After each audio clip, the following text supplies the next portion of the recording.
And we are back with another episode of the What's in Your Cup podcast. Woohoo! My name is John, but you already knew that. And I'm your co-host, Mark, but I'm pretty sure you already knew that. And yeah, how's your week going? My week's been going good. Work's been going good. And as the old saying goes, every day above ground is a good day. So got to be thankful for that. And I know that today has also been a pretty busy week in terms of just the news and the overall internet. And I know you were saying just, I guess, to just get right into it, I know you wanted to talk about the whole Miss Japan debacle going on. Yeah, I did want to talk about that. So for anybody that doesn't know, the story goes, the current Miss Japan winner, like who holds the crown, is I think a Ukrainian-born woman, but won the Miss Japan title, and so that kind of caused a bunch of controversy, be like in Japan at least, where the people are saying like, how did someone who's not Japanese win Miss Japan? Mm-hmm. Do you follow any of that stuff, by the way? Because So I don't follow the beauty pageant world, but I know that, and this may get me in a little bit of hot water, but I know that Japanese society is extremely xenophobic in the sense where Japanese society has very strict codes and that they're, lack of a better term, known to discriminate against their own people in Japan. And that people who are half Japanese or a quarter Japanese, you can speak Japanese, be raised in Japan, but you will never be fully accepted into Japan. And before the show was started, I think you were talking to me about how she was born in Ukraine. Genetically, she's Ukrainian, but she was raised in Japan, right? And she went to Japan and learned Japanese and assimilated into their society. Japanese culture will never fully accept her because she's not ethnically Japanese.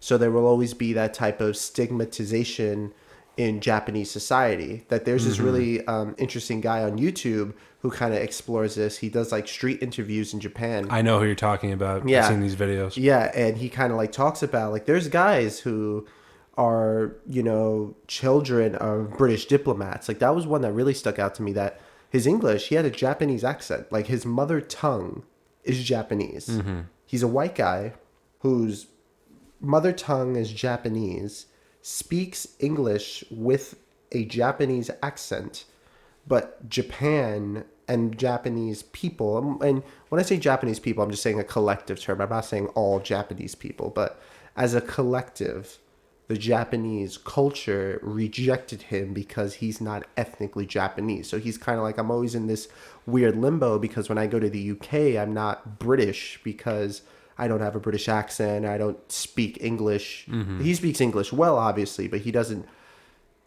speak English as his native tongue. And when he goes to Japan, he's kind of outcasted because, he's not ethnically Japanese. And so there's kind of like this disconnect, and he kind of just had to form his own identity. And that's what the interviewee was saying. Oh, okay. Yeah. So with Miss Japan, that whole controversy, I think it was, if I had to put my 2 cents into it, I think it was 100% racially motivated, and that's not to be like, oh, Yeah. But in this case, like it was 100% racially motivated. So I was looking up on the BBC website. There's an article where they're talking about it. The model's name is Karolina Shiino. Mm-hmm. She's a 26-year-old model who was born in Ukraine, moved to Japan at the age of 5, and was raised in Nagoya. Uh-huh. She is the first naturalized Japanese citizen to win the pageant, but her victory has reignited a debate on what it means to be Japanese. Oh, it's 100% racially motivated. Yeah. While some recognize her victory as a sign of the times, others have said she does not look like a Miss Japan should. So, like as you were saying, it's probably just racially motivated. Yeah, there's going to be a real conversation, I think, of what it means to be Japanese. Because I don't know if you know this. Do you kind of like follow the world of like population demographics? No, not really. So I don't know if you've been reading about this on the news or maybe our listeners have, but the Japanese birth rate or the birth rate among the developed world has more or less plummeted, right? And that to have a stable population growth, you need to have two children, right? That's like the baseline of like every one woman should have two children, right? As And like for the American no, demographic, just or like just anywhere in the world, right? To okay? keep a stable population growth. Basically, for every one person, for every one woman born, two people are created, and that could replace the older generation and, provide jobs and yada, yada, yada, Like right? that would be like the basic That's the way. baseline, Yeah. population growth. And however, the developed world, Japan including, but the developed world has really fallen underneath the replacement level. That's what they call it. And when I say they, I'm people who study birth rates and such. I don't know what they're called, but that's who's they. And that the developed world has been really underneath the replacement level of two.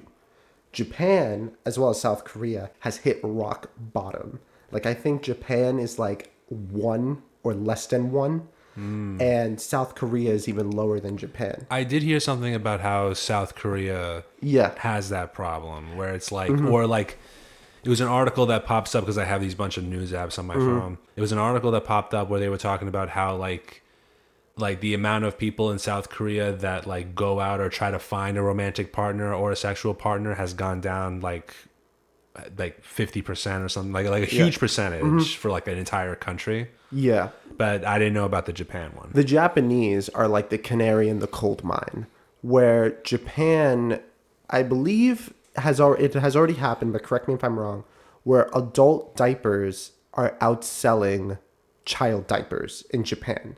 Oh, is it for like that thing where like people are becoming very like Introverted, or introverted, like they stay in the house most of the time, they refuse to like It's- socialize. I did hear yeah, about something like it's that. it's Yeah. really complicated. There are multiple other factors. So But one, again, I'm only going off of like Yeah. what I'm reading Yeah, online, and or that's like, the thing. or like sometimes a YouTube short will come up as like, Yeah. oh, unfortunately, this is a thing. yeah, Like we don't, or I'll watch like Insider, and they happen to have like an article posted about it.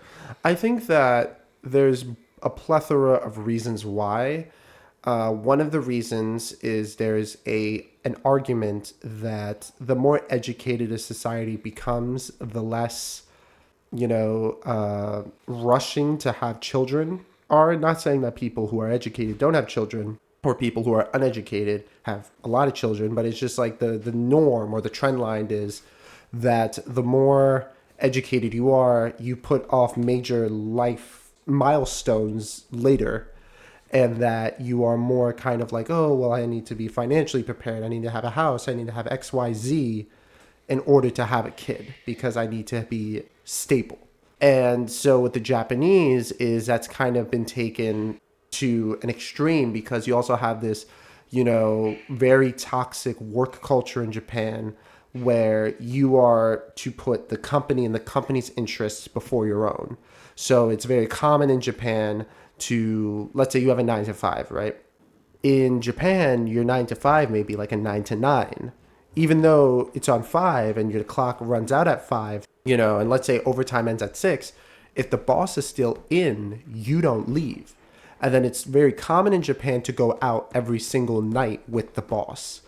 And so let's say 9 to 5, let's say you're out by 7, right? For argument's sakes.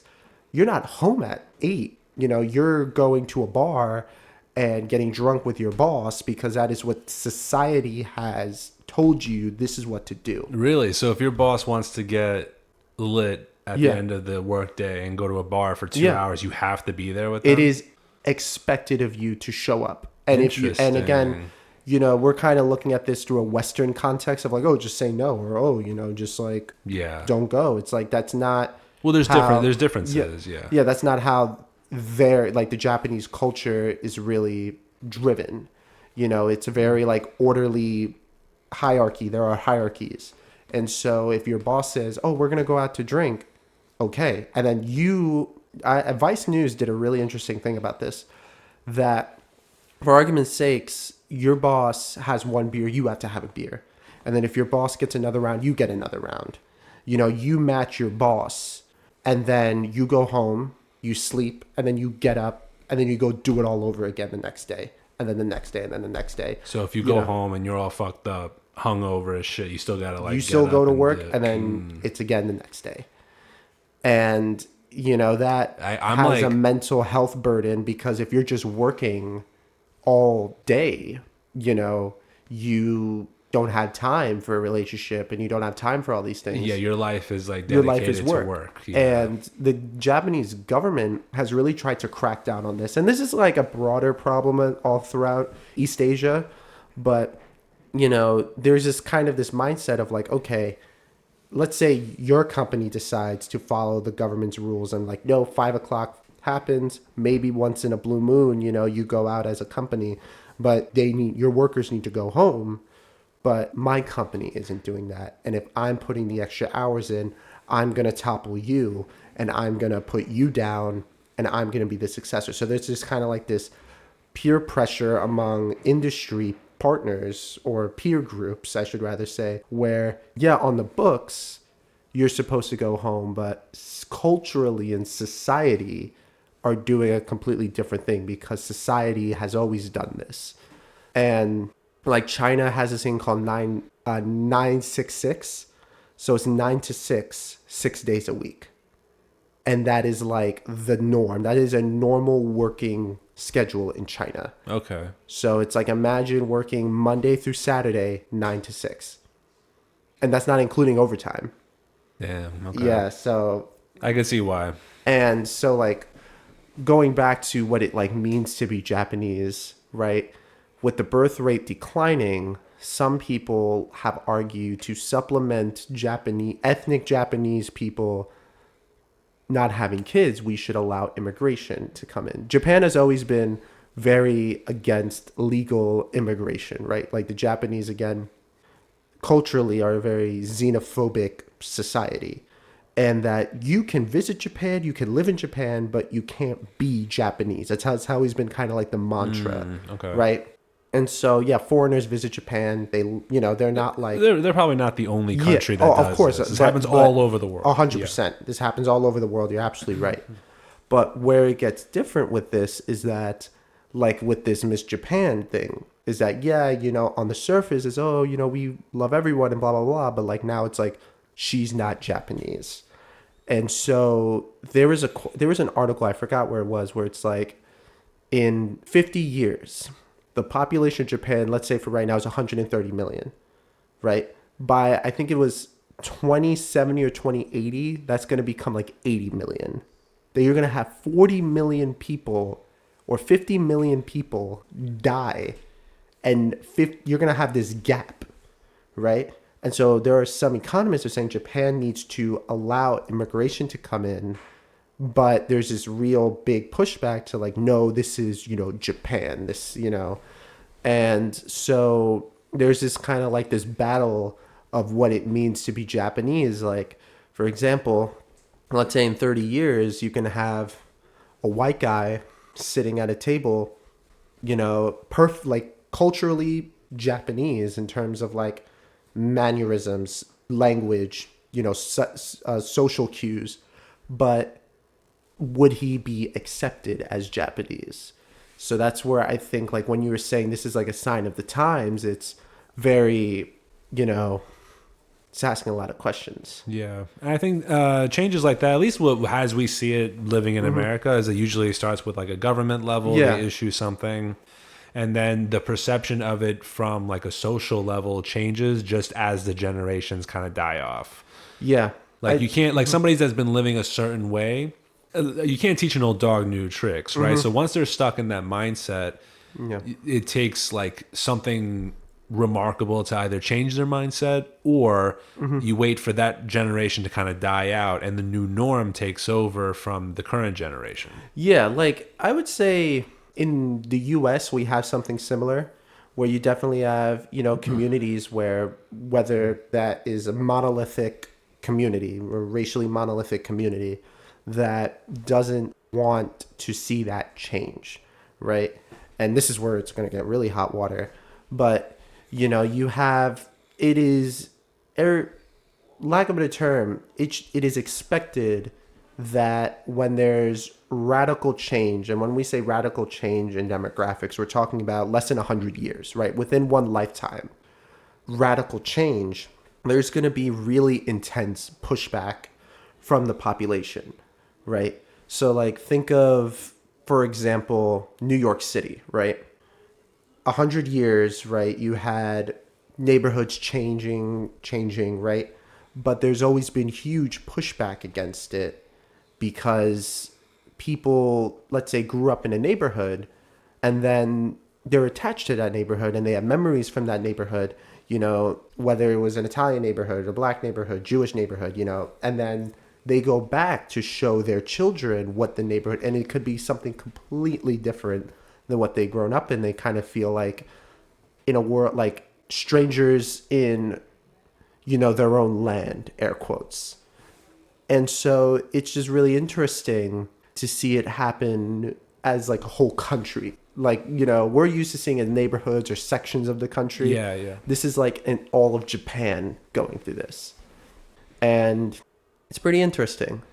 A lot of people, at least in New York City, for those who are not from New York City, there's a term called gentrification, right? Mm-hmm. And so what gentrification means, for those who may not be from New York City, is people who have higher money move into a poorer neighborhood and drive up the costs of that poorer neighborhood, skyrocket. And that the people of that neighborhood are essentially priced out of their own communities. However, there's kind of a little bit of an asterisk to gentrification, where it's generally associated, on paper it's associated with kind of like a social class, but, a lot of people, when they think of gentrification, they think of basically white New Yorkers predominantly moving into minority communities and driving up the costs of living for those minority communities and basically pricing those minority communities out of their own community. But when you have that pushback, this is where, we kind of see this dance. I'm interested to hear your thoughts on this, where it's kind of like, well, we don't want our neighborhood to change. We want it to stay the way it is. We don't want to be priced out of our own communities, but we also, we're used to seeing, our ethnic businesses. We're used to seeing, what we've grown up with. But, then it changes. But like you said, it's going to happen. You're fighting against the wind, and you can't teach an old dog new tricks.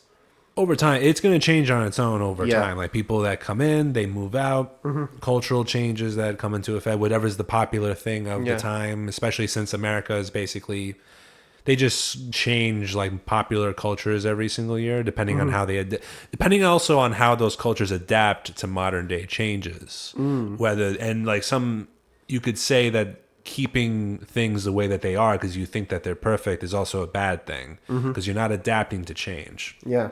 Because simple like media rule is that things usually change within a 3 to 4 year time span, especially especially now with like the internet and social media technology. Things kind of, and then there's like a new trend almost every week because people try to force new trends. So you either ride with the wave or you keep things the same way. You keep staying in your golden era period and die off, and nobody's going to remember it, or you adapt it to the future. So, because I can say it, like right now, like Korean culture in like New York is like on the rise right now, right? Or I would say like what's the most like up and coming like cultural thing that's appearing in America right now? In America, K-pop and kind of like Korean stuff, like whether Korean beauty products, shows, music. I would say like a lot of Korean. food, a lot of food. I would say Korean. I would agree with you on that. Yeah, at least from a New York perspective. Yeah, so it's bound to happen. It's like move with the time. Like especially a lot of times, like the older generations, like their culture, they kind of just move out. They make their money. They're like, I don't want to live in the city anymore. I want to like live up in the suburbs, or I want to go up to like the rural areas, just kind of like retire and die out kind of thing. Enjoy the last couple decades I have type thing. So, you just gotta go with it. Yeah, It's sad. It's kind of sad sometimes. It's like if you're a yeah. part of that culture, it's kind of sad, but it's a thing. Yeah, it's so interesting because like when you look at population demographics and you look at just like changes, right? You kind of tells like a story in a way, and it also shows to some degree, I guess, resilience, right? Like when you look at the Jewish neighborhoods of Brooklyn, like that is a stone wall. Like they will never move. Like you know what? I could be wrong in 100 years, but you know, like the Hasidic community in Brooklyn has been there for as long as I've been alive, and when my dad got here, and pretty sure you know when your family was he's still here. Yeah, yeah, definitely. But it's like when you look at my neighborhood in the course of 100 years, it went from predominantly German to Irish to Italian, and it's Hispanic. However, my neighborhood is transitioning. I feel like it's in this transition phase where, like you said, like the Puerto Rican and Dominicans got money now. They're leaving, and who's filling in their spots are West Indian and like yes, Puerto Rico and the Dominican Republic are part of the Caribbean, but like West Indian, Afro Caribbean, and you're seeing this kind of like the beginning stages of this transition from like a predominantly Puerto Rican Dominican neighborhood to, you know, maybe in 20, 30 years, you'll see it as like an Afro Caribbean neighborhood. Okay. Yeah, like that is pretty interesting because the last of like the air quotes white people in our neighborhood, there's only really two definitively like white families in our neighborhood that have been there, you know, for their entire lives, and their family, like their grandparents have been there. So it's always kind of interesting to see them kind of like what they saw kind of like this changing, and they kind of, you know, their family has been there since like the 40s, right? And they kind of go like, yeah, like our grandparents used to tell us, you know, it's so crazy how fast things will change. And that, you know, in less than 100 years, you know, from the 40s to 2030, you saw, you know, kind of like Germans, then Irish, then now, you know, then you had a brief stint with the Italians, and now, you know, it's Hispanics. So, you know, it is interesting. And I think kind of like globally, we're going to see this where it's what does it mean? Like what the BBC article says, like what does it mean to be Japanese? Or what does it mean to be like American? But I feel like the US is a little different because we've always been like a racially diverse country. But Like America is Yeah. just it's a melting pot. it's like yeah, America is basically just a melting pot of Yeah. every other nationality on earth with a Yeah. with a government and a set of rights that stood out from everyone else. Yeah, but particularly like with monolithic cultures like Japan, South Korea, China, you know, these are countries that have historically never had really huge immigration. They had emigration, you can argue, you know, and how they kind of combat this. Like what's really interesting is Ireland has this really weird, kind of similar to Japan, kind of like Ireland is for the Irish. And, you know, on the surface level, that's like, whoa, whoa, whoa, whoa, whoa. Like, you know, pause, Ireland's for the Irish, you know, it's kind of like dog whistles. But hear me out, though. When you talk to people from Ireland and they kind of see themselves as the first victims of British imperialism, because Ireland was like, you know, unless you count Wales and Scotland, but like Ireland was definitively the first non-British island, or, you know, non-country connected to England to be taken over and subjugated. Okay.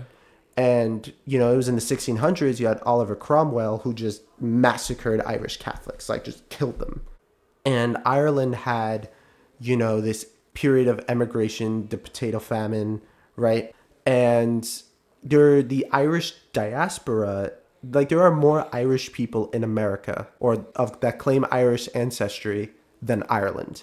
Really? And that the Irish government kind of tries really hard to get like the Irish people from America to stay connected to Ireland because they kind of see it as like, you know, you were taken from us from like, it's really difficult as a non-Irish person to explain it. It's kind of like, have you ever met a person who was really, really proud of their Irish heritage, but them, their parents, and their grandparents were all born in America? It's kind of like they're 2 or 3 generations separated from Ireland, you know? I probably like been around people that are. I was never. Yeah. I don't think I was friends with anybody who. I don't think I have any friends that are like hardcore, like in Like, like their representing their yeah. nationality. Yeah, like, At least to like the level where it's kind of like in your face kind of thing. what's really interesting was the police department. Like, the NYPD has like a really strong fraternal Irish kind of like frat, right? But a lot of them were born in America. Their grandparents were in America. Like, they're Americans. I know this is going to be a hot take, but they're still connected to Ireland because of this idea of like, you know, Ireland was sacked and destroyed.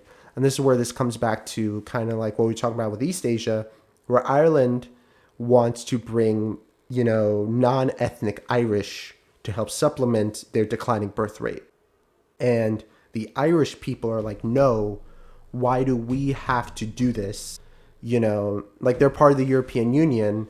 And with the European Union, there's like refugees, right? You know, and like it's a whole complicated thing. I'm not going to get too deep into it. The nooks and the crannies of it is that Ireland refuses to take a lot of these Middle Eastern refugees because Ireland basically states that, well, we weren't an imperial power. We didn't, you know, sack these Middle Eastern countries and create these artificial boundaries and colonies and blah, blah, blah, blah, blah. This is your fault, England. This is your fault, Germany, France, you know, Italy, Spain. This is your fault. This is not my fault. I'm not taking it. Ireland is for the Irish. We were colonized people.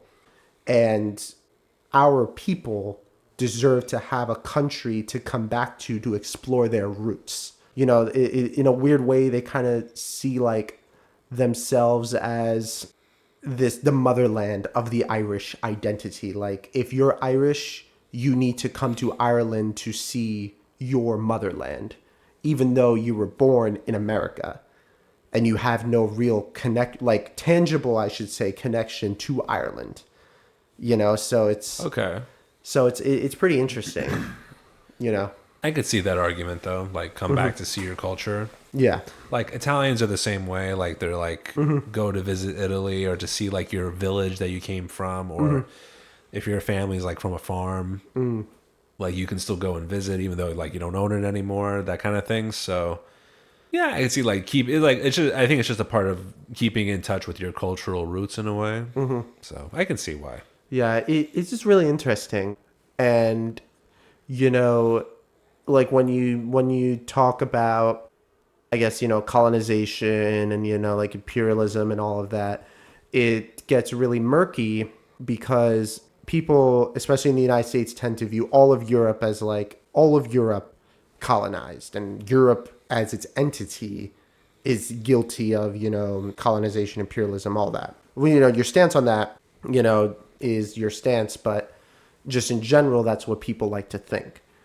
But then, you know, that argument gets to like crack a little bit when you look at, let's say, Ireland, or Poland is another case example of like, these are countries that have always been conquered, not the conquerors, but they are looped in because Europe as a continent has been OP, you know, overpowered to the max. But these countries, and, you know, there are others, but these countries are kind of like looped in with the, you know, you need to help the world because you did this to the world, but they didn't. You know, it's a really complicated thing that, you know, deserves to be spoken about, because when we look at, you know, for example, like with the whole migration crisis, right, in the Middle East, you know, started with the Arab Spring.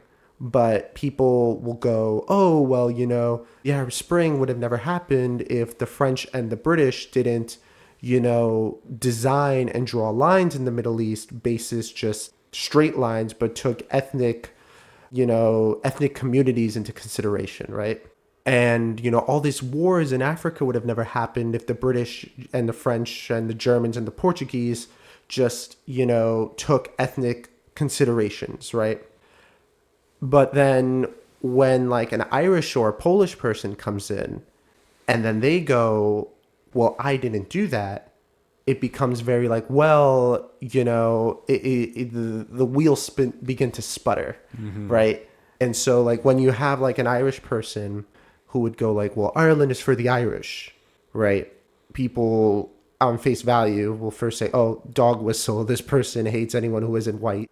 But then, you talk to them and they go, well, Ireland has always been colonized, has always been occupied. Culture was erased. People were pushed aside.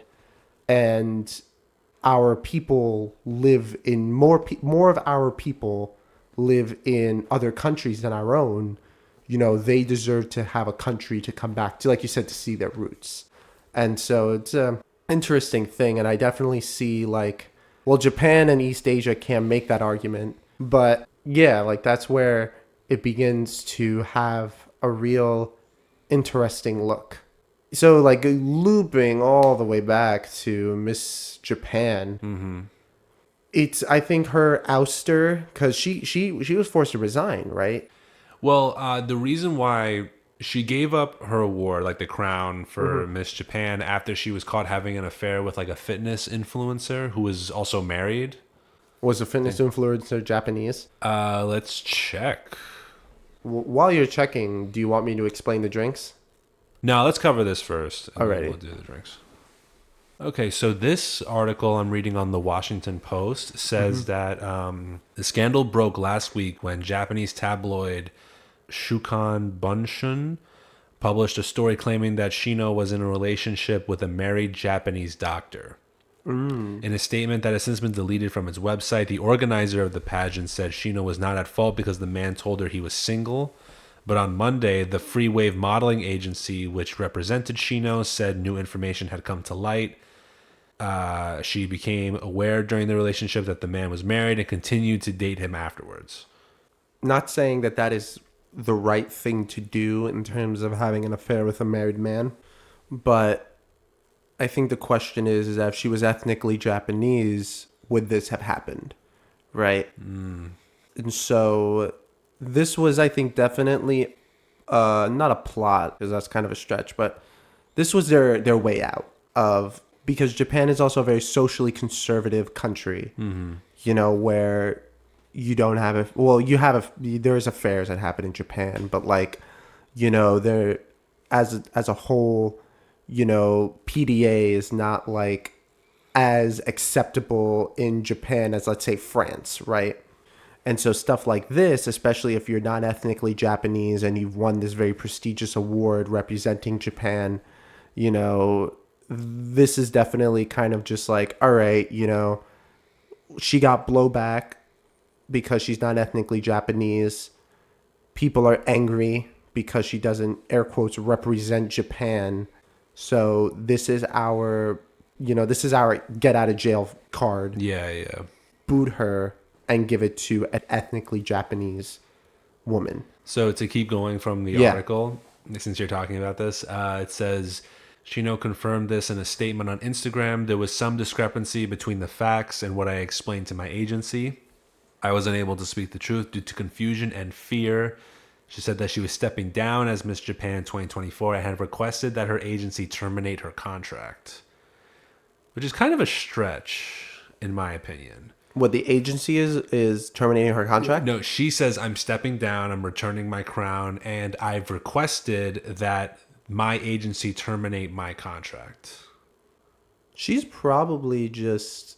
To which also the Miss Japan Association said that it accepted her resignation due to personal circumstances, adding that the post of Miss Japan would remain vacant until the next contest. Yeah, they're not gonna give it to the runner-up because it would look bad if they gave it. Because do you have the runner-up to Miss Japan? Let's let me see. Google. I bet you $1. I'd be very surprised if it's not the runner-up to Miss Japan is not ethnically Japanese. Also, check this out. Miss Japan, the first contest was held in 1952. One of several beauty pageants. Claims to be in search of true Japanese beauty and states on its website that beauty is not defined solely by one's appearance, but also by one's attitude and effort. Apparently not. Yeah. But yeah, all the runner-ups, if you see this photo of all they're all ethnically Yeah, the Japanese. same photos here too. Yeah. So it's like they're all very beautiful women, by the way. But it's just, just a side note. But it's, it's just like, yeah, this is, if they had just said, all right, Miss Runner-Up, because now they have to, Japan is not going to compete in the Miss Universe, or I think it's Miss Universe pageant, is like when all the countries send Yeah. so they're not going to compete. And, it would just look really sus if they're like, all right, the runner-up gets, and it's an ethnically Japanese person. And then it would be like, all right, yeah, this was racially. Like, they can have an air of plausible deniability where, oh, she had an affair, we're a socially conservative country, this is a big no-no, bing, bing, bing, push her out. But in reality, we all know the reason, or at least not saying that is the reason, but allegedly we are speculating that this is the reason why she was pushed aside, because that's crazy. And who leaked this? It says that it was from a Japanese tabloid. But who leaked it to the tabloids? This is a very Whoever probably wrote that first article. But whoever wrote that first article, this was definitely a targeted attack, because why not release it when she's in the running up? You know what I mean? Like, why wait until she already won? She already got the crown. Then there's a public blowback. I'm just putting my tinfoil hat on now because that's what I do. But you know what I mean? It's like an October surprise. Yeah, it's kind of like why right now? It's kind of like a coincidence that you did it now. As a point to make it more. Because I think this is really conspiratorial now. This is like, if you're not ethnically Japanese, you don't win this. You don't. So if you're just non-ethnically Japanese and you want to be Miss Japan, you're a young non-ethnic Japanese woman who wants to be Miss Japan, raised in Japan, speaks Japanese, all this stuff, is this is a warning. This is not for you. Yeah. Because if they had just done it right away, all right, she would have, it's like, okay, we could say, yeah, Japan's a socially conservative country, got him, Yeah. But this is a little coincidental, in my opinion. All right. And now that we've covered that, let's move on to the drinks. Woo! We have 2 lovely bourbon glasses in front of us. I always appreciate a good bourbon glass. What do you think it is? And remember the description. You have to give a description. It looks like Coke. Just Coke? Just think of Coca-Cola. No, there's an ice cube in there. No, mine melted. Oh, yours melted. Mine's on the verge of melting. Oh, this is good. I don't taste anything. But you taste the alcohol, right? Maybe it's not stirred. Let me use my finger real quick. It's also been sitting here for a while. Yeah. Let me stir it, because I know that happened with my drink, right? When I think it was when I made one of the vodka drinks. One of the vodka drinks sat. Yeah. Okay. Now that it's properly stirred, I still don't taste it. Really? Oh, then I did a good job. I mixed this well. You're gonna have me fall flat in the face when I get in my sister's car. Do you want to wait or do you want to go for it? I need to take a couple more sips. You need to take more time? Because maybe... No, take your time with it. Yeah, I'm trying to think, though. Because then the audience can also think of it. We'll give a taste description as well so the audience can think about it. Cherry Coke. This tastes like cherry Coke. It just tastes like cherry Coke? And I love cherry Coke, by the way. Okay. That's my... Cherry vanilla is my favorite. You know what? This actually tastes like cherry vanilla. We've had this conversation before. You need to try orange vanilla Coke. It's literally just like a creamsicle Coke. And it tastes really good. You know what we need to try? If you're a fan, you need to send us European Fanta. Yeah, European from Fanta. Europe. From Europe. I think Canada also got the good stuff. But somebody's got to send us real, non-American Fanta. No extra food dyes. No extra food dye. Send us what you got. You know, we'll pay for shipping. Actually, wait, no. That's gonna be expensive. If you think we make money from this, Nope, we're broke. we're broke. Broke boys. We're brokies. You know. But yeah, this is really good. You should make this for our friend group. Really? I think Yeah, they would is really that like good? this. My girlfriend would love this because it's not carbonated because she doesn't like carbonated drinks, and you don't taste alcohol. Okay. Wait, should we tell our audience about when we went out a couple of days ago over the weekend and we had Dirty Shirley's? Oh, when we were in Manhattan, you want to talk about Yeah, that? yeah, yeah. So we're gonna take a very nice detour. Stop talking about depressing let's stuff. talk about ourselves. Yeah, a let's talk little about bit. ourselves In for a little our bit. lives. So John, my girlfriend, a mutual friend of John and I's, and my girlfriend's friend went out to Manhattan to this great restaurant called Wool Hops in Chinatown. Historical restaurant, but besides the point. Afterwards, we went to this bar where I don't know the name of it. It was right next to the restaurant too, so it's like Yeah. Well, no, it wasn't right next to Wool Hops. It was on the outskirts of Chinatown. well, we were originally supposed to go to Joe Shanghai. Joe Shanghai, Yeah. but there was a 45-minute wait because it was Yeah. just. It's a very popular, like it's also a tourist attraction too. Sometimes, Really? I'd say so. Like because of all the celebrity interactions, it kind of turned it into a tourist spot. But it's still good though. No, it's great food. Don't Yeah, get me yeah. wrong. Like if you're hearing tourist attraction, you're gonna be like eye roll. But if you're in New York City and you got more than or if you only got one day in New York City, go to Joe Shanghai's. Or maybe not a tourist attraction, but it's like It's a made popular more joint. famous Yeah. because of the celebrity interaction. But there's a bar right next to it, like literally right next to it. Was it just a sake bar, or was it? No, like it has a real name to it. Yeah. Next time we're there, we're gonna have to. Yeah, take it was a like picture. it was like a lo-fi vibe type. Yeah, I like the ambiance though. Like dim lights and things It's like a good that. it's a good date spot. Yeah, That, it was that's very a very nice. good. It was very nice. But they had Dirty Shirley's, which are Shirley Temples with vodka in it. And again, as you all know, I'm not a huge vodka person, but that shit was good. That shit was good. Like, you know, and then we got scammed because our mutual friend showed us the sake bottle that you Oh ordered. yeah, we were definitely definitely scammed. By This it. sake bottle. Do you remember the company's name? I forgot the name of the company. It was like a traditional sake. Yeah, it was like very non-flavored traditional sake. yeah, like basic sake that you can get off of Walmart. Walmart for like $5, And we maybe bought it- less than $5. And we bought it for like 30. We bought it for $32. Oh my gosh. Well, you know what? Granted, we split it, but We split it, but also like we didn't know. Like well, obviously I never would have Googled it. yeah. And I'm just assuming, But I don't want to know. I know I'm being scammed. Don't tell me I'm being scammed. yeah, well, of course, everything there is every drink you get is like above $16. Yeah, but like, So you're already getting scammed, but now it's like there's like a $25 difference on a bottle. goddamn, can anybody be ignorant anymore? Like, I don't need all this information. Let me just enjoy my $16 drink. Let me cope. No, Let I'm me going to cope. remind you, especially if it's mostly juice. Because look. And when I'm going out and I'm paying $16 a drink, or if I'm going to a club and I'm paying $20 a drink, and that shit is all juice, we're having a problem. Okay. Would you rather have, in your opinion, a strong, expensive drink or a juice, cheap drink? Like, let's say you're going out and, you know, you're going to be out all night. Which one are you going for? If I'm going to be out all night, Yeah.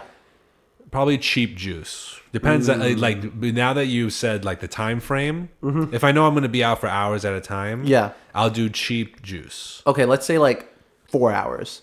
No, cheap juice. If it's like an hour out and about and I know I can only take one so I can drive back or take the train back, then I'll do, if it's an hour, I'll do expensive but strong.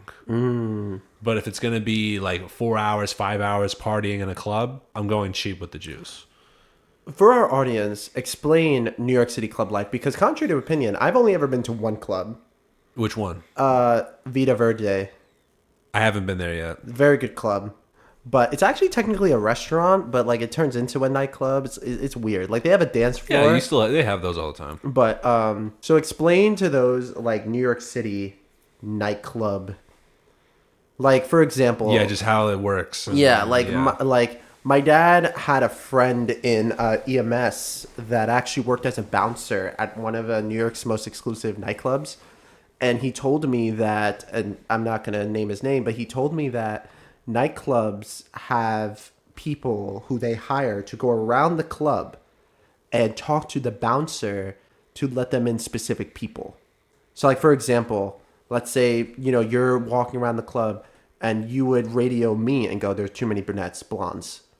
There's too Oh yeah, many, that's definitely there's a too thing.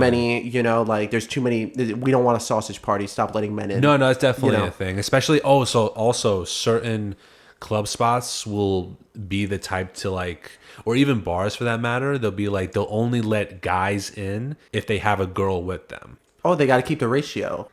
No, but like a group of girls will get in completely fine, but a Yeah. group of guys cannot unless each guy brings one girl. Because here's the thing. Because they want a higher girl Yeah. to guy ratio so that Yeah. they spend more, try to like buy them drinks or Yeah. stuff like that. Because like 'Cause more no- girls at the bar means more money. So. Yeah, because no straight men, I should rather say, are going to go to, a regular club if it's a sausage party.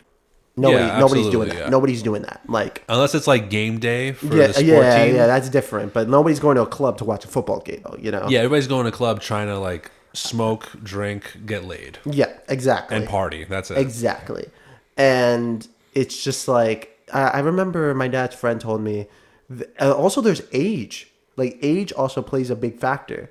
So, like, unless you got... Like the ratio of people in there No, based on no, their no, no. age, Unless or you got just money. We should actually bring this. I'm going to talk to my dad to see if we can bring this guy on the show. This would be an interesting topic. But if you're like, let's say you're an old baller, let's say like 70, but you're a baller, like you got like tens all around you, you're dropping $20,000 on a table. like Dan You'll come in, Bilzerian. no problem. Skip the line, come on Like in. a Dan Bilzerian before Yeah, he got yeah. caught. Yeah. But if you're just an old guy, let's say you're 60, even if you got a girl with you, they're not going to let you in. Because they're like, you're going to mess up the vibe. Like, the vibe is 20 to 35. The vibe is not 60.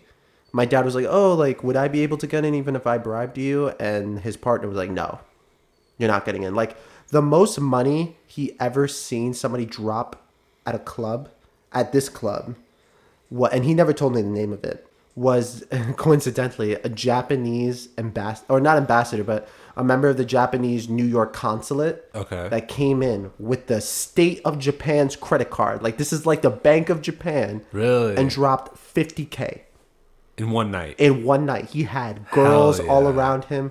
Because here's the thing. When you get a table, you have to have a minimum bottle order. And let's say each bottle is $200. So let's say you get 2 tables.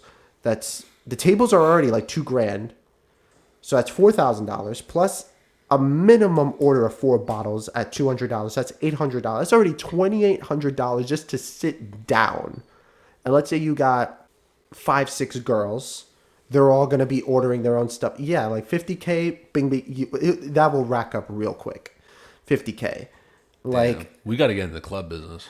but that's all mafioso though. Like, that's all like, I don't have a problem with that. yeah. I look and sound like one of them, so Yeah. I'll join in just fine. You're gonna have to try hard. No, I'm just gonna tell I'll them be like, fine. I'm just gonna tell them, hey buddy, this is our turf now. You can back off, and I'm gonna get shot. No, no. They're not gonna shoot you. They're gonna shoot my gonna- kneecaps. No, they're gonna put you in the trunk. Yeah, that's And then it. you're gonna wake up in like I wake up in Ithaca or Brighton Beach. something. I wake up in Cuba without a liver. Like, Oh God. yeah. I remember with Vita Verde, it was like a multi-level club. So you have like the club on the first floor, and then you have all the way to the rooftop, which is, I guess, like a calmer club. Kind of like a seating area with Not a like a secondary seating bar. area. Like, there was like a dance. Like, it wasn't open when we went, but like, when I looked up online, like, there's a dance, section there, but it doesn't look as intense as the first floor. And then second and third is kind of like you want to dance, but you also want to eat. So you dance around your table, if that makes sense. Like, Okay. It's kind of weird, but that's where our friends and I were. And it was really fun. But the one thing I will say about Vita Verde is their drinks were strong. They were expensive, but that's why I asked you. They were expensive, but they were strong. Like, I had like 2 or 3, and I dropped like $60. But you but were I got good for that fucked up. night. You were I was good for good. that I was night, good yeah. for the night though. But I dropped like $60, $70 when Yeah, you include yeah. tip. Like, So- if you're gonna come partying in New York, i.e. Manhattan, bring at least $100. So more on like the club scene. I've been to about maybe 3 or 4 of them on Really? average because either it's for birthday parties or just going out clubbing. And I'm talking about like real like Manhattan clubs. I'm not talking about like Bronx bars that get turned into Lounges, night. yeah, Like I've been to a couple of those as well, but it's not the same caliber. Yeah. It's like you want to go to Manhattan for the club scene. When I was down there, the usual way that it works is that there's always a line going out the door, or there's like a waiting list. Like I went to Slate for a birthday party once. We were on line for like at least a half an hour. Is it worth it? Okay, Honestly, like I gotta ask. Like, is well, it worth it? Well, let me explain Slate Okay, first. sorry. So like usually it's $20 at the door. You have to wait online. Man, Unless you get like a party reservation, that kind of thing. But like you have to be somebody to do that. Yeah. So 20 minutes, 30 minutes waiting, $20 at the door. You have to check your coat because believe me, you don't want to be carrying that thing around the club. And that's money too. I can't remember if it's money or not. It was probably like maybe $5 to check your coat. You have your coat checked. There's multi levels. So the first floor is more like a dance, like where the DJ is, and then the basement level is where you take you either take the stairs or you go down like a metal slide to the basement area where it's all glow in the dark, and it's mostly just like music, like loud music playing, a separate bar, like it has artwork and shit all over the place. It got crane games you want to play down there. Fun environment, but you're also paying like $20-$25 a drink. And that shit is mostly juice. But can you sneak in shooters? You can try, but they will pat you down at the door. That's why people kind of take shooters like on the line for the next half an hour and just get fucked up before they go in. But how deep? Like, if I put like some shooters in my pants, like I'm talking like in my pants, however good they are, no, they pat you down like you're getting. they're gonna checked. grab like your junk. I don't know. I mean, like I think last time it was more like a basic pat down. Like they check like your Yeah. ankles, they check like around your Yeah. waist, they check like your pockets, that kind of thing. But again, if it's like a brand new guy that just got trained to do it and he can't find it, Just a possibly. cup of feel, but, like- but a lot of times people just drink the shooters in On the the line. Like they'll have like 5 in And a like row. that's the pregame. They'll have like 5 of them in a row online, dump the bottles to the side, walk in, they're already fucked up, and We then should they start go. partying. We should go. But we have to get there early. Well, how early? Like, what's early? Like if let's say it opens up at like, let's say like if we make it for like 9, we should be there by 8. So then I work in the city on Friday, so just don't go home. For the point being is that like you want to be on the beginning of that line because you don't want to get there later on and then get stuck in that line. Okay, so I gotta think of. Do you know And what people I'm try gonna do? bribing their way in too all the time, and sometimes it works, sometimes it But doesn't. how much of a bribe though? We talking like? Like we're talking about, if you're like a beautiful woman, you get in. Yeah, obviously. but That we're, kind we're of not thing. beautiful women. Yeah. We're beautiful, but not women. You Yeah. know. So it's kind of like that. But the club scene is mostly like it's just an expense. It's a lot of fun, but it's really an expense, and you're dishing out at least $60 to $100 a night. Damn. That's why I like going to like Slate, or I've also been to a place called Bella Union, which is a great nightclub. That's like more like a rooftop nightclub bar area. What were the other 2 I've been to? I can't remember the other 2, but I've been to another couple of them, and it's an expense. You're really going to be stuck with an expense. We should go to Slate. We should. You haven't been there yet. I haven't been there. We gotta What's take really you funny there. about Slate is my office. We have an inside joke about Slate. It's like, oh, we're going to Slate. We're gonna put it on the company credit card. You know, we're gonna get like, you know. But that was always a joke. Like, No, you're going to get fired. you know, They like, see we're gonna that go bill to the other. Slate, You see that and then bill? they see me expensing like $6,000. They're like, what do you do? I bought people drinks at Slate. Yeah. But it is a lot of fun. Yeah, you know, so if you're coming to New York City from outside of the state, or let's say you live in New York City, general rule of thumb, bring at least $100 in cash. Doesn't mean you Yeah. got to spend $100, but if you're going to Manhattan, bring $100. Yeah. If it's for the whole day, bring $100. Yeah, like for a night out, at least 60. You know, I feel like if that's you're like, just going for the night out, $60 to $100. but don't expect to be fucked up on $60 though. No, you're not going to get fucked up on You're gonna be $60. stone cold sober. Unless you order a specific drink that like the alcohol to juice ratio has to be higher. Like if you order a martini or you order like a double on the rocks. Or Oh, you got to be like smart. So you got to just drink straight. You gotta drink straight to really feel it within a small amount of time. Because if you order like a tequila sunrise or a vodka cranberry drinks, or a dirty Shirley, even it's gonna taste straight like juice because they know to manipulate that. So you got it. So if you're going to Slate, straight. But Slate is not the only club that does this. Every club does this. Damn. Like, I haven't been to Vita Verde, so it could be different. But from the clubs I went to, it's always kind of the similar thing. What's really funny, and you're going to know who I'm talking about in a second, Vita Verde. It was our friends, a guy that we know, and then the girl that we know. She looks exactly like her sister. Like, it's almost uncanny. And her sister just gave her old expired permit and was like, here you go, just use it. And they're both kind of short. So what's really funny is that, you know, she goes up to the bar, like to the bouncer. Or it wasn't really a bouncer. It was more like a hostess, pseudo bouncer kind of way. So the hostess kind of like checks my ID. She goes, all right, you're in. Checks the guy who we know. He's like, yeah, you're in. And then the girl shows her sister's ID. Goes, oh, you know, how old are you? And she kind of like in the beginning a little bit fucks up. But she goes, oh, but and she kind of looks at her. She goes, just go in. Yeah, just go in. It was sometimes they do that. Yeah, but it was pretty fun. What I've heard is Manhattan is really easy to get underage drinks. I've heard that before. Depending on the place, because their rent is so high that they'll just love to take your money. Yeah, it does happen from time to time. Every time I've been carded. Remember when we went to Montreal? I'm not going to name his name, but he was like, yeah, he kind of got tight because he was the only one to get carded. So, Dad, if you're listening, which is also a good thing. It means you look young. Yeah. Even though we're legal to drink there. What's so crazy? Like, I appreciate. Like, anytime I go to, I'm sorry for interrupting. No. Every time we go to a bar and they ask for my ID, I kind of feel good about it because it's like I'm still youthful. Yeah. Even though I'm in my 20s, I'm like, okay, yeah, here it is. Take a good look. What's really fucking hilarious is when we were. My dad was talking about how like, oh, you know, why are you going to Montreal? Like, yeah, I was like, oh, the culture and, you know, it's fun, blah, blah. Like, yeah, okay. Yeah. But we were all 18, straight out of high school. We just wanted to party, like actually party. And what's really funny is that when we were in Montreal, we were 18 and we were allowed in. Bro, tell me how motherfuckers were looking 15. These were babies trying to get into the bar. I'm like, yo, like, the fuck? You know, we're children. Yeah. Like, what the fuck are you doing it's here? Different cultural. Yeah, thing, like guess, it's so maybe. crazy.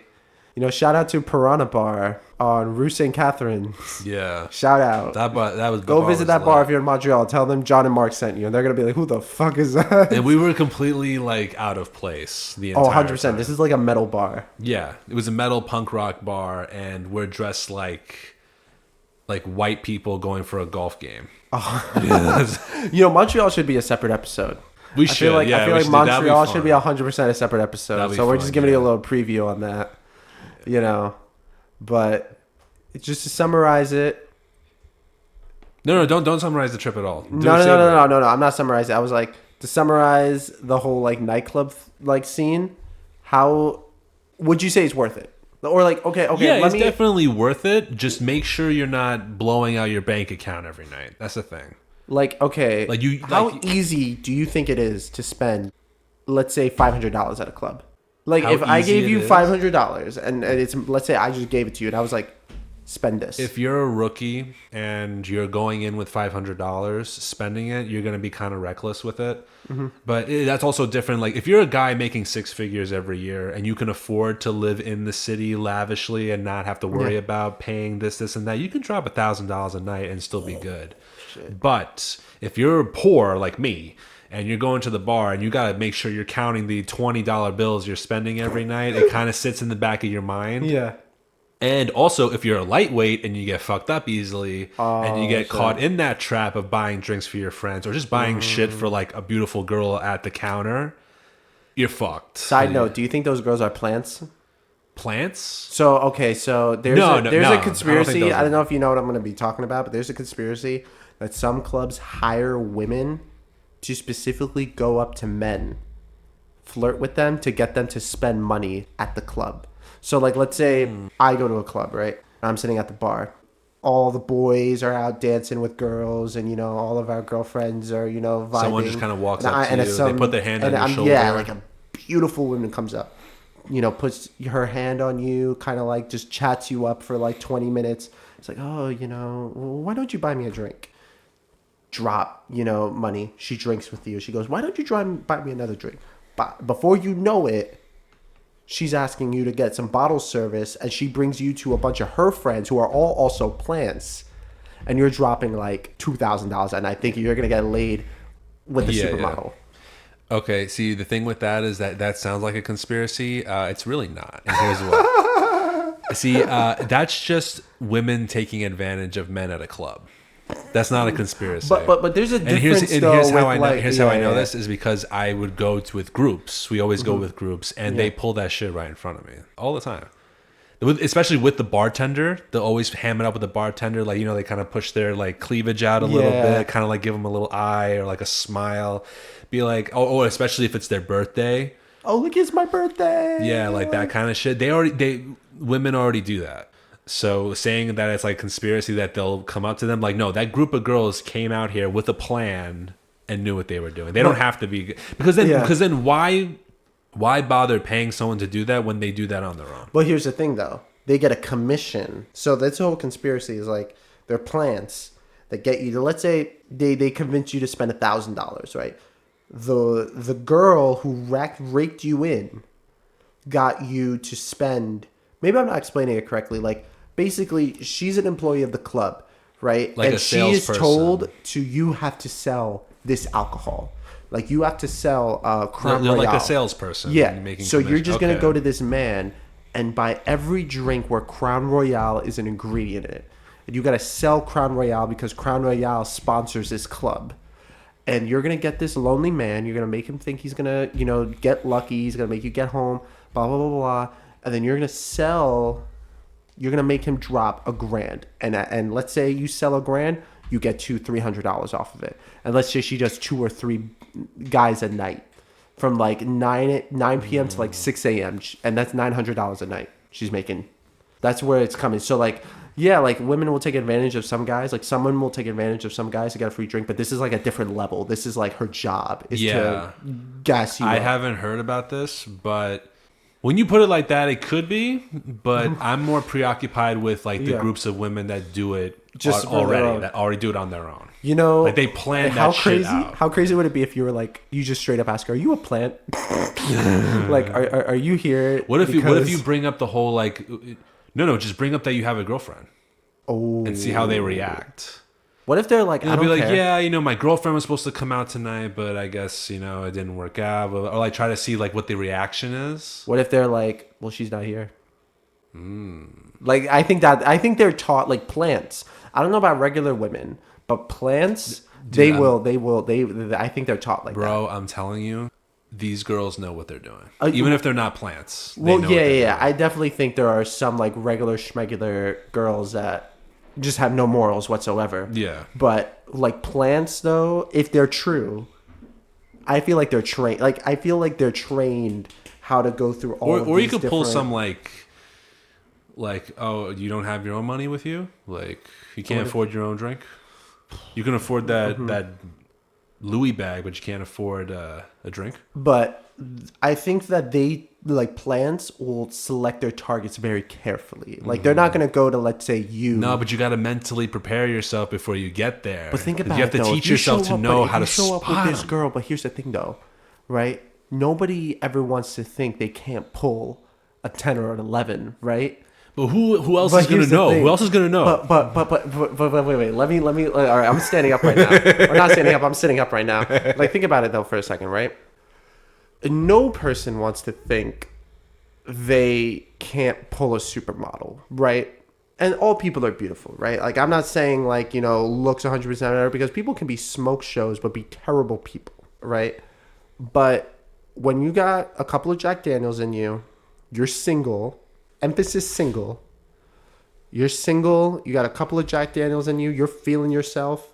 Let's say you just got that new job, XYZ, and this absolute smoke show comes up. Mm-hmm. Do you really think you're going to second question yourself? Like, oh, why is this girl talking to me? You know what I mean? when you already got a couple of Jack Daniels, you already spent $100 at the bar. It depends. If you she's know? like a 7 talking to me, trying to plant that up, I'd be more believable about that. But if she's like a drop dead 10 with like, all the features, I'd be second guessing myself. Really, even if like, let's say you're a little That's tipsy, that's just a trust issue right there. That's not even like that's you not know, even.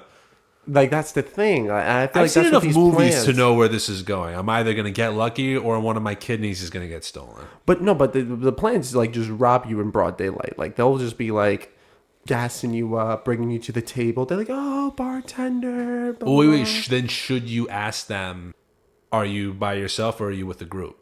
Because if they have a group of friends sitting at another table, like 5 or 6 people with them, then instantly they're playing. But here's my thing. Here's my like counter to that is what if it's like a lead up? So let's say it's not like when I'm talking about like these plans, I'm talking about like an hour or two. This isn't like all within 10 minutes. This is like her having drinks with you, her having shots with you, her, maybe giving you a little kiss or something, right? Just to get you a little like give you something to get you in your foot in the door, right? She's going to give you something to get your foot in the door.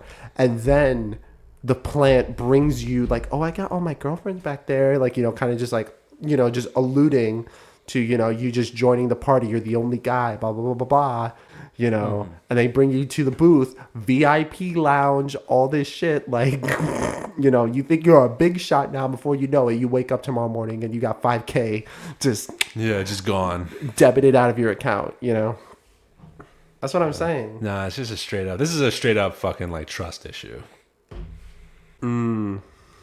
If you're a plant, we're not gonna name your name. We're not gonna say where you work for. But can you just like You come on the show. Just come on the show and Go tell by us your stage name. You don't have to go by Yeah, your go by real the name. stage name. We're not gonna. Hi, I'm Diamond. I'm Crystal. Or whatever. I don't know. I'm Sapphire. Yeah. So I actually want to ask you one more thing, and Yeah. I'm going back before we call it. I'm Yeah. asking about because we're going back to the beauty pageant thing. Do you think that beauty pageants are a scam? Because I was watching a John Oliver episode, like the what's the name of his show? Oh, Last Week Tonight. Last Week Tonight. I was watching Last Week Tonight and he did a whole segment on it where it's like you hold all these beauty pageants, you have all these beautiful women in front of you judging you based on your appearance and your knowledge and this and that.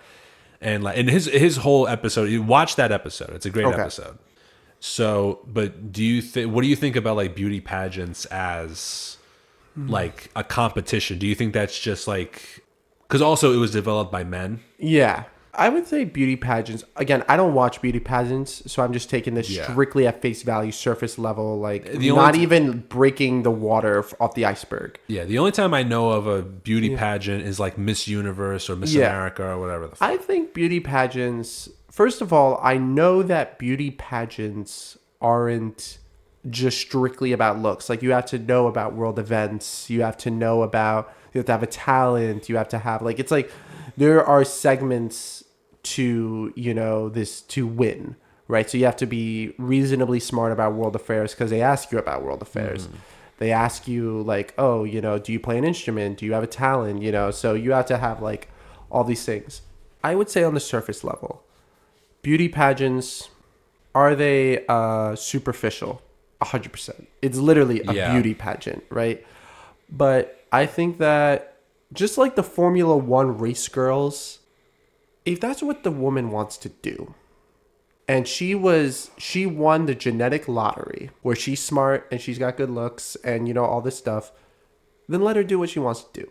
Like I remember, not to like deviate from your question, but I remember watching a clip from Good Morning Britain when Piers Morgan was on the show, where the Monaco Formula One, there was a big push to get rid of the Formula One girls because this feminist group, I forgot the name of it, but believed it was sexist that you were objectifying these women, right? And Piers, he's a low-key little gangster for this. Got all these Formula One girls on the set, like they were on their little like section, right?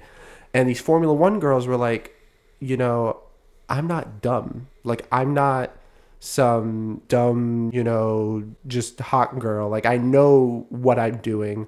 I know the world around me. I know that this is not a permanent gig. This is like me making X amount of money to just show up and shoot a gun and then, or wave a flag, and then run off. Why are you taking that away from me? Mm-hmm. So yeah, was it created by men to, in the beginning, probably objectify women? Yeah, I think that it was definitely evolved over the years to become more like holistic, where, the woman has to know know more than a surface level. She has to have a talent, all of this stuff. And I think that there are some women who enjoy it. They enjoy the pageant. And so I think that it's not a scam. I think that, but I wouldn't like if I had a daughter and she was like, I want to do beauty pageants, I wouldn't be like, all right, yo, yeah. I'd be like, are you sure? And then if she was really like, yes, I want to do this, I'll be like, okay, but that's just on me. Yeah. Well, what are your thoughts? I mean, after I watched that John Oliver episode, yeah, granted, I didn't watch that episode, so yeah, he goes into way more. He goes into way more in depth with the whole thing than I am right now. But I can see where the point comes across that feminist groups would say you're just objectifying women in a competition judged by men and basing them off of surface level material rather than their personality and things like that. Mm-hmm. But at the same time, it's a competition where you win a competition. I think there's a cash prize at the end of a beauty pageant. 100%. Right? They're not doing this for free. Yeah, and it is a competition kind of. So you put in the effort to show that you are it's hard work. This Miss Universe or Miss America or this beautiful smart person that talent and things like that. You're showing you are this person, just with an underlying tone of being objectified on a stage or something like that. Mm-hmm. But I don't know. I think if it really was as bad as, these groups make it out to be, then why do people still compete? Yeah, it's just so again, I kind of bring this back to the Formula One girls, where these women are or even those the ring girls, the ring girls in boxing, or they hold the sign up for the next round, and things they like that. know why they're there, and they're not dumb. They're not being look. I'm not gonna say everything is they're there willingly. They could have their own issues, but by and large, they're there under their own accord. They're being compensated. Everyone knows why the ring girls are there. This is going to sound terrible, but nobody's there to hear the ring girl's opinion on the boxing match or the UFC or she's eye candy. The typical audience. Not saying she's not smart or anything like that, but her job. A typical audience member is there to see a beautiful woman perform and show themselves off. Yes, exactly. Nobody's there to hear the ring girl's thoughts on the UFC match, right? And so it's kind of these women know why they're there. They're getting money to just kind of do easy work on, just kind of walk around and hold up a sign or, just shoot a gun or wave a flag. Or I'm not going to say beauty pageants are easy because there's just too much of stuff I don't know. But it's kind of it's not back-breaking labor. And yeah, they're making money off of their looks, I think that people are they're mad because is it objectifying in the most purest sense? Yes. But I think they're mad because they kind of live life on easy mode. To be honest, they kind of live like Formula One race girls, ring girls. They kind of live life on easy mode because they don't have to, it's kind of weird because they have one job. They don't have to, they get paid very well for that one job. Yeah, it's not because I'm not going to say, a stripper lives life on easy mode. Because a stripper's got to put in work. Yeah. And it can be dangerous. Yeah, and it could be very dangerous. Because strippers, they get, literally that is an objectifying job. But they got to put in work. They could be in a potentially dangerous situation, all of this. Mm-hmm. This is, a different caliber of, you don't got to shake your ass in front of people to make money. You just stand there in a very slim outfit that just hugs your curves, everything, and collect a paycheck. That's it. That's literally it. Or Victoria's Secret models. They're being objectified by walking down a runway wearing barely any clothing. Yeah. But these models know what they're doing. They know why they're there. They're making money, and they're not dumb, right? They're not dumb. So I think that, it's just people are upset because some people, just have an easier, like these women just have an inherently easier life in terms of their professional careers than the vast majority of women and men too. Yeah. That's why I think people are mad. I'll agree with you on that one. I'll sign with that. Mm-hmm. And with that, I'm gonna call it. But you still have to guess your drink first, and then we'll finish it. Coca-Cola with vanilla rum. Didn't we do that on a previous episode? You're gaslighting me. I'm backing this. Vanilla rum and Coke. Vanilla rum, Coke / Pepsi, like a cola. Okay. That's what I'm going with. It is. You're wrong on both of them. What? Yeah, you're wrong on both of them. What? It's not a rum. Don't tell me what I think it is. What do you think it is? It's not a vodka. Okay. I wouldn't do that to you twice in a row.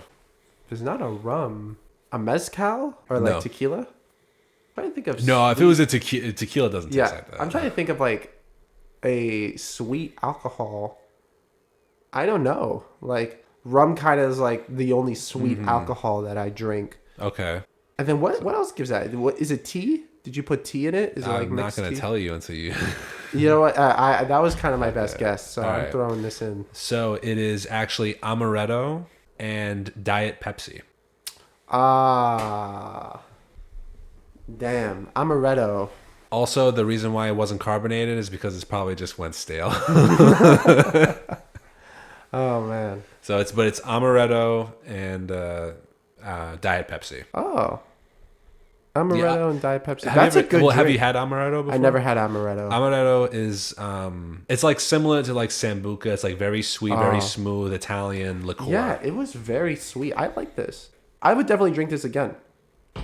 Amaretto and Diet Pepsi. Write that down, folks. Try it for yourself. Well, you could also do it with Coke, Diet Coke, or any regular cola. Pepsi. Like it works well with cola, works well with juices, works well with like a combination of other liqueurs as well. But it's like a sweet dessert type liqueur. Write that down, guys. John is blessing you with his knowledge.